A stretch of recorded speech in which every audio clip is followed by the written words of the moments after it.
One of the topics that I often share about is this idea of beginning again, right? And that we've always have an opportunity every day we wake up, being grateful, feeling blessed, having an opportunity to begin again, right? And as many times as I felt like, oh man, I have to start over, and like I'm starting from scratch, and that's not true.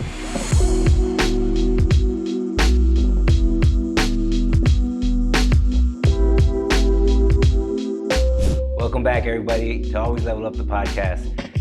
We took a little break and now we're back for our next show. And today I have my guest with me, Tracy Ross Garcia. Tracy is an expert in communications. She has her master's in communications. She's an expert in transition, and she is a coach, mother, and a wife, and she's someone special to everybody. Some say she's a saint as well. Welcome, Tracy. Glad to have you on the show. Thank you for being here. Thank you. Thanks for having me. You're welcome. You're welcome. Well, today's show is going to be very special because we're going to talk about transition, and we're going to talk about new beginnings. And Tracy's not a stranger to new beginnings, and we're going to go ahead and just dive right into it. So, Trey, tell everybody a little bit about yourself and how you got into becoming a transition expert. I have a background in communications, so I built my career in PR, marketing, and communications. After earning my master's degree, I decided that I needed to step back. I got my master's degree and I resigned from my director's position in like the same month. So I had just recently had a baby who he is now 7 years old. So I'd been a stay-at-home mom starting 7 years ago. In that time, I had just got my degree. I had worked my way up, earned this career that I just really worked hard for, and there was just something that was not aligned in that moment. I was fine. When I just had two kids, it was easy to kind of juggle and balance motherhood and career. Nico, my third son, came along, and there was just more of a tug. There was more of a tug, just like at my mom heart, and me having this feeling of like, I wasn't doing what I needed to do in the workspace, and I just didn't feel enough at home. And so kind of just wrestled with this idea of like, what's next? What do I do? And so I decided that stepping away from my career was just best for our family. And I say our family because I don't know if anyone else knows, but we are married. Anyways, so I that was my first kind of real taste with big major change. Right. I'd been a mom before, and motherhood is one of those things that really, really uncovers a new side of you. Right? It really allows you to just like expand, and for me, it's to really discover more of who I am. Right. I had my identity caught up in who I was as a career person. Right. And then when that was stripped away, I had to get to know myself again, right? And that was like how transition was really first introduced to me. And it wasn't until only recently, probably about a year ago, exactly around this same time, where I began to do some studying and just some self-reflecting and some growing, kind of just like what I've been doing for the past 7 years. But particularly, I read a book called Women and Transition by an author named Linda Rossetti. And I was kind of just listening to it passively in the car. It was an audiobook that I just like randomly selected because it was time for me. I had my year off after having our youngest daughter, and that's just one of the things I do. I jump into personal development. Right. And so I picked up this book, and it started giving me like this new language around the experiences that I was having with this major change and this like shift in my identity and like who I was and who I wanted to be. And with that language, it just like, it stirred something new up in me. It really did. I ended up reaching out to the author because I was just so moved by the book. I listened to it over and over. I ended up ordering the hard copy of the book, and it had lots of like hands-on exercises of like reflection and things that you can do. It was all great. It was all what I needed in that moment. Since then, I had been studying transition heavily. Like I said, I reached out to the author, and she's kind of been my mentor for the past 8 months. Nice. And just going back, when you decided to be a stay-at-home mom, and you made the shift from, professional, full-time professional, that had to have been an achievement in itself that made you feel, accomplished. But to take a step back and say, you know what, I want to do something different. I want to be at home. I want to be a mother. And to do that full time, like, what was that like? What was that experience like? I touched on it briefly. There was just a huge identity shift that I was not anticipating. I wasn't expecting. Making this decision in itself was hard. I'd worked in the communications field for 10 years. And so I felt like I was just becoming an expert in that, right? I was just becoming high-level management, working my way up the ladder, really feeling career success. And then it's kind of like almost a low blow because I started having these feelings of like, maybe moms aren't supposed to be able to work their way up the ladder. Maybe moms aren't supposed to have this high level career that I had aspired to have. I wanted to be at the top of my field. Like that was the type of dreams and hopes that I had for myself. Well, what made you feel that way? What made you feel like maybe moms aren't supposed to experience that? And I just feel like the balancing act that we have to do of just like being in the home and being who we need for our children, being who we need for our spouse, being able to manage the home, doing all that, which is its own job, while also working 60, sometimes 70 hours a week, weekends, evenings, events, networking, all the type of, all the time that goes into building that type of career and the sacrifices that have to come, right? You mentioned the sacrifices that have to come. Like something has to give. We've only got 24 hours in the day, right? And we're supposed to be asleep for 8 of those hours. The children are at school. Like who's going to pick them up? Who's going to go take them to practice? Who's going to cook dinner and do the laundry? Like if I'm at work till 9 p.m., where's the space for mom? Where's the space for mom? And that's really where I had to just like take a step back. There was many, many signs. Now that I look back, in that moment, making the decision was so tough, so tough. I even went back to work after maternity leave, right? I went back to work, breast pump in tow, like ready to do the boss thing. And I remember sitting in a meeting that was way longer than it needed to be and missing pumping sessions. I missed out on pumping session. And to me, I'm like stressed out because that's like my kid's livelihood. Like he needs to eat. But I couldn't get away. Pain. And then it's like physical pain, right? Exactly. Not just like the mental anguish, but the physical pain that you feel. And then when that happened more than once, then that was that. And then me trying to like have some time for myself during the, a lunch break and try to go get a workout in, but being called by my boss because something urgent happened on campus. And I'm like, well, where do I fit in? Like, where does my well-being fit in? And the more that I started choosing or making choices that were against who I really wanted to be, the more that resistance started showing up. Yeah, you were lacking peace, right? Yeah, so you were lacking peace. You weren't having that, that fulfillment that you craved. Yeah, I was like chasing something that I thought that I wanted, but when I stepped back and looked, I was like, I don't think that's really I don't think this is really what I want. Like it looks great on paper, it sounded good. Right. Or maybe even at one point in who I was, it was a great idea. But as my children got older and they needed and I wanted to be there, I was looking at what type of mom did I want to be? What kind of relationship did I want to have with my children? Yes, I wanted to be all these things in career, but what about the other side? And so I did have to choose. And then there was a sacrifice that had to be made. With all changes that come, there is something that's going to feel a little bit of a sacrifice, right? And we've got to be willing to like step into that, and a little bit of that discomfort and that uncertainty, a lot of uncertainty of like, well, if I do this, and what's next? For me, it was like, well, then who am I?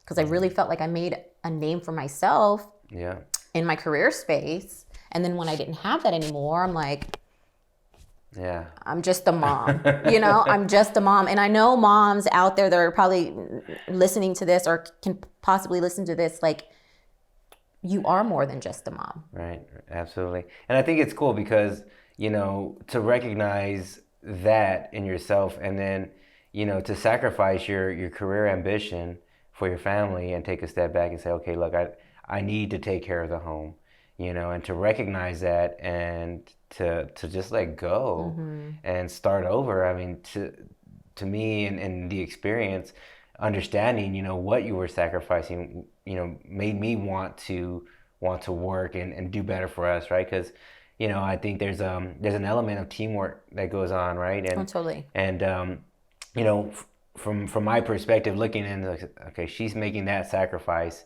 She's giving up her career so she can take care of the home. And now I'm in a position where I can work and I can earn, and, I got to go get it. I got to go make sure I go get it. I got to secure the bag, and, because it's not easy being a mother, and it's not easy, being at home. I've spent, a few hours with the kids, and I'm like, oh my gosh, see, I lost all my hair because of it. But I understand, it's being a mother, it's like, you're the real superhero of the family, right? Because, doing all that, taking the step back, spending the time, taking care of the children, getting them ready, getting them going to school, helping them with the homework, taking care of the home, making sure that it's clean, making sure that food's cooked, like, that takes a lot of time and effort. And then, to clean up one mess for another mess to be made right afterwards. It's an unforgiving cycle. It is. But I think it was something that was necessary, and it just allowed a growth in this way. So as far as you made this transition, and then you let go, you made the full leap into your new beginning of being a full-time mother. How was that experience? At first, I embraced it, right? I was like, I felt relief. I felt like very at peace with the decision. It was hard to finally make, because like I said, I even went back after maternity leave, and then I, maybe 2 months later, I was like, it's too much. And for me to honor my own boundaries and honor my own self in a way, and love myself enough to say, like, it doesn't matter. Like, you are still someone without that career. And then jumping into full-time motherhood, which never really was something that was on my list to do. But I embraced it. And I decided, let's try for a girl during that time. And we did end up having our little girl, and then another little girl. Well, we tried for a girl, we got a boy. And then that was Nico. Yeah. And then we're like, let's try again. I'm already at home. Might as well try it. So I did. I embraced it. I the first few months was just like kind of this bliss, like, right? That honeymoon phase, if you will. But there was a part of me that was still hanging on. Yes, I let go in a way, but I was still holding on to something. Right. I was not fully embracing my new role. But I remember when I finally did. And it was maybe, I got pregnant, and after Leilani was born, I was like, you know what, I'm doing this. I did all the things. I like the PTA mom, the play dates, the cooking, the organizing the home, getting myself into a place where if I needed to hire someone on to help with either the childcare or managing the household managing activities, then I was able to do that, because I was able to organize my thoughts and organize the home in a way where a system could be put in place, right? And so that's kind of what my next thing was, and I was really fully focused on that, and I think I did a good job. But there was always just a piece of me that still like had craved a career, like craved career success. Right. You had unfinished business. Yeah, I kind of felt like, hey, I mean, I paid a lot of money for that master's degree. Let me see if I can put it to work. So I did like some side jobs, some consulting, branding, help people build their websites, and personal branding is my thing. And that's like what I studied, like communications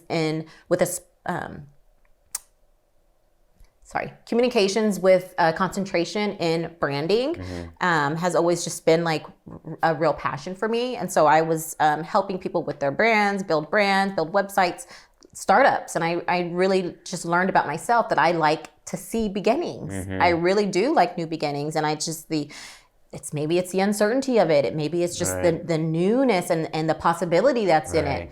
But that's a double-edged sword, right? Because when we're really like letting go and we're really like choosing something new and ready for what's next, like we've closed that door, we're ready to open up something new, preparing ourselves for that. It's scary, right? I mean, change in itself is one of those things where we almost try to avoid, right? A lot of people avoid it. And it's just, we'd rather sit in our comfort, even though it's not great. At least we know what's happening. In transition, you don't know what's next. And that's that's where faith comes in, right? When we've got to like really not only trust ourselves, but trust in something bigger than ourselves. Yeah, trust in the unknown, right? And faith, and putting that power to use. I think it's like, a lot of times we can say that we have faith, but it's not until you take a certain action, right, and you start moving in a certain direction, and you let go of whatever it is that made you feel comfortable, to know that what, God has something better for me, and it's gonna work out. It's gonna work out. And I think as you go through life, and you can kind of look back and say, what, I've actually applied faith so many times in so many different ways, and it always worked out. Things always worked out in my favor. Things always ended up being better than I thought it would be, or never as scary as I thought it was. But just knowing, like, what, as long as I do the right things, as long as my intentions are pure, then the results are gonna come. Whatever it is that I'm looking for, it's gonna happen. So I think there is a price to pay. Obviously, there comes the challenges and stuff like that. So, what kind of challenges did you have to deal with, once you're all in, you're a full-time mother, and what were some of the things that you had to handle that maybe weren't as fun? Well, one that still seems to be one of the banes of my existence is the kitchen. Oh, man. Like, cooking is, for some people, it's therapy, and it's creativity, and it's calming. And for me, it's a chore, and it's the biggest chore. And I don't know if it's just because of all the mouths that I have to feed and the pressure that I feel. But just being like, what, this is something I gotta do. I don't like to do it, but I'm gonna do it. Once I just like stepped into that and was just like, what, you have to do things that you don't want to do. Right. And you have to be willing to like take on those things and open yourself up to, I don't know, to something new, right? To something new. And there's just a lesson in that. There's just a lesson in like doing the things that you don't like to do, and then having like being rewarded almost, because when I cook, someone else can clean. Yeah, there you go. There's a trade-off. There's teamwork, and I think it's important to understand that in a relationship, when you, and from my perspective, when you're on the opposite end and you're seeing your spouse, your wife, your husband do something that they typically wouldn't do, and you're like, all right, well, if they're willing to do that, then what do I have to do that I don't want to do? And it's funny because, I'm not a big cooker either. So, I know we've taken turns in, cooking or feeding the family, washing the dishes, whatever. even helping out with the laundry, there's always going to be something there's a trade-off. You have to do some things you don't want to do. It's okay, but I think it's important to communicate with your spouse so that way there isn't that friction, because a lot of times it can build resentment when you're actually 100%. doing these things, and you're going the extra mile and you're getting outside of your comfort zone, but you're seeing the person that you're supposed to be partners with not doing it. It's like, okay, we need to have a conversation about that. No, opening myself up. You're totally right. And again, it's even in the work that I do and the clients that I work with, a lot of them are moms, and there's this like notion of like, this is our job, right? And now you're a stay-at-home mom. This is what you're supposed to do. This is your job. We're supposed to do all these things. But actually just heard one of my friends talk about this on her Instagram page earlier today, and she's also a coach. She talked about the separation of motherhood and house manager, right? Like, as a stay-at-home mom, we get those lines blurred often. And then we tie in our worth to like the productivity of like, well, what does our house look like, and what are our kids eating, and how Pinterest worthy are their birthday parties, and all these other elements that we start like judging ourselves or like matching ourselves up against. Right, comparing. This comparison, and it's a trap, right? And like, I had to remind myself, like, I'm not in a competition with. I'm like, we're in survival mode sometimes, Trying to live. Right. I'm like, I've got 7 kids living in this house that are depending on me for certain things, right? I've got to make it work. There's still those sacrifices that have to be made. But one of the things that really helps, and again, that hindsight being 2020, is just like understanding that these are seasons, right? This is not going to be forever. Right. Although I feel like my season kind of just has been jumping back and repeating itself, because I'm like, I've got a 20-year-old and a 1-year-old. Right. So this motherhood thing and this balancing act is not new to me, but I have this wisdom that I've gained through the experience of like knowing that this doesn't last, knowing that the hard times don't last, knowing that one day I'm going to miss the socks on the floor in the living room, right, and the loads and loads of laundry. Although I cannot wait to miss the loads and loads of laundry. Yeah, like that is one thing that, I mean, goodbye.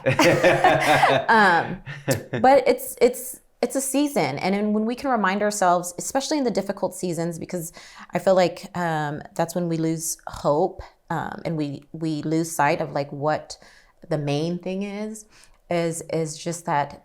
These seasons, they come and they go, and having gratitude and being grateful for what is presented to you. I'm grateful for my children. Right. I'm grateful that we have food to cook. I'm grateful for the kitchen that we get to clean. Reframing things in that way to allow you, again, like you're in survival mode, to get to the next day.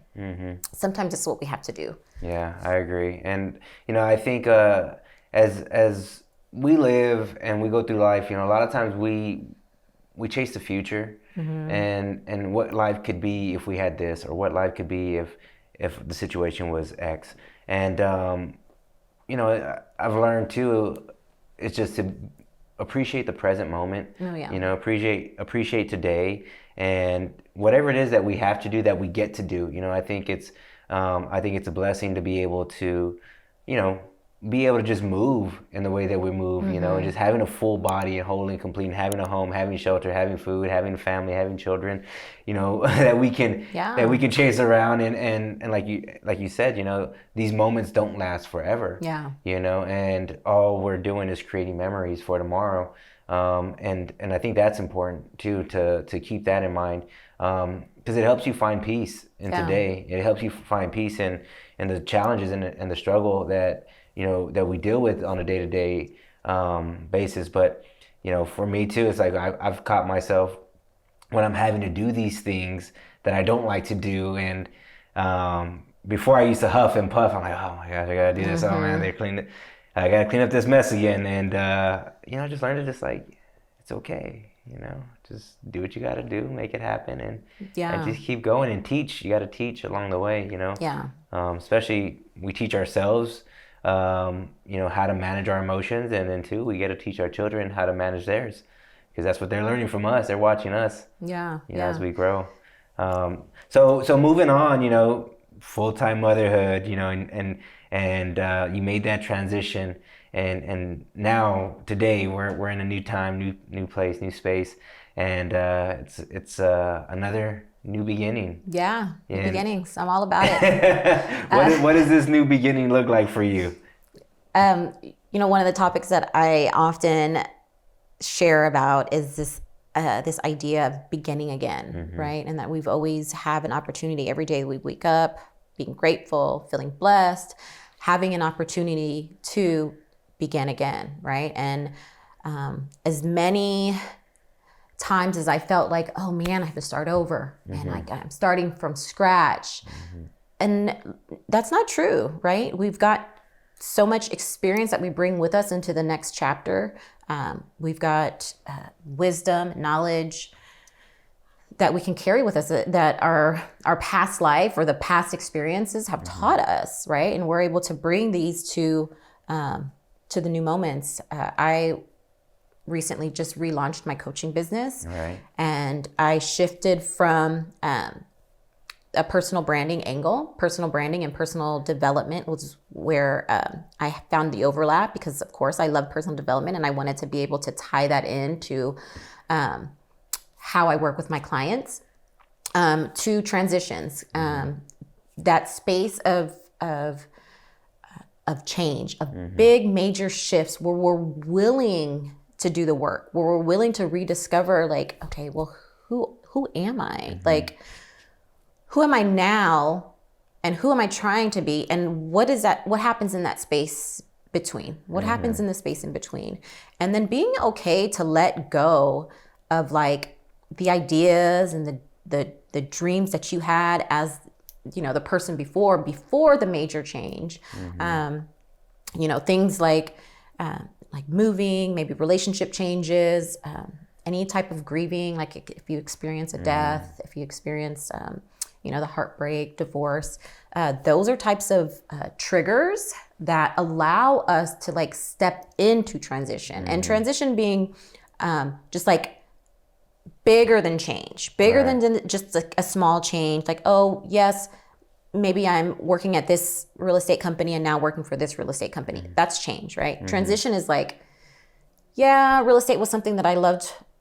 I had a passion for before, but in my new season, it does not feel quite aligned. Like, what else am I capable of? Right. And willing to discover that. And yes, it's scary. And yes, it's going to come with like the space of like limbo almost, right? Uncertainty, of like, right? Uncertainty of like, but you match that uncertainty with like this creative curiosity of like, oh, okay, well, maybe I can start a podcast, or maybe I can build a business. For me, it was like, oh, maybe I can help with design work, because I love design work. Right. Like, how can I like tap into that part, and like, is this something I can make a living with? And yeah, there's, like you said, there's that uncertainty that comes, but that courage, right? That confidence, and then that faith, when you can match all those up and just like utilize that to allow you to take the next step, or to even ask yourself new questions about what is happening and what is next. That is like the space that I love to work in. Like, and that is the space where I think